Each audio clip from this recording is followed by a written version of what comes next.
এই নদীটায় আমরা শুনেছি বা আমরা ছোটোবেলাতে এই নদীতে গোসলও করেছি।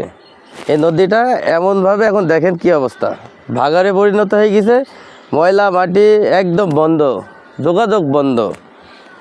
এটা এখন সবাই এখন দখল নিয়ে মাছ চাষ করার নিয়ে ব্যস্ত আছে, এটা কেউ করে না। পালতোলা নৌকা একসময় চলতো এই নদীতেই, এমডি দিয়ে আসছে। দখলমুক্ত ও নদী সংস্কার চাই, পানি চলাচল আমরা চাই, যে সবসময় এই নদীতে পানি চলাচল করবে।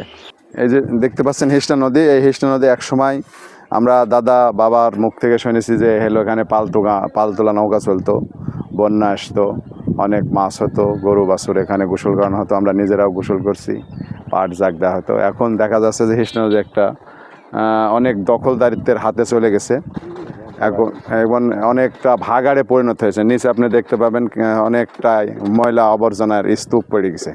তো এই হিষ্ণা নদীটা যদি সুন্দরভাবে পানি প্রবাহিত হয়, আমাদের কাজ, আমরা কৃষি কাজ করি, আমাদের শেষ কাজটা অনেক সুবিধা হবে এবং আমাদের কৃষিকাজের জন্য খুব উপকার হবে। পুরা পানি শুকায়, পুরা পানি মাটি কাটে পুরা, মানে আমার এই হিষ্ণা নদী পুরা বন্ধ হয়ে গেছে।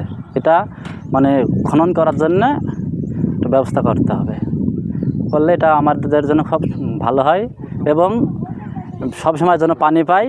আমরা পানি বোরিং বসায় আপনার এই ভুয়ে শেষ মেজ যেন দিতে পারি ভালোভাবে। এটা খনন করলে সরকারের কাছে এই দাবিটা আমরা করতেছি। নাব্যতা পুনরুদ্ধারের জন্য আপনারা হয়তো জেনে থাকবেন, ওয়াটার ডেভেলপমেন্ট বোর্ড তারা হচ্ছে 4টা স্পটে, 4টা না 7টা স্পটে এক্স্যাক্টলি বলতে হবে, যেটা শুনেছি আর কি, ওনারা হচ্ছে খনন করবেন।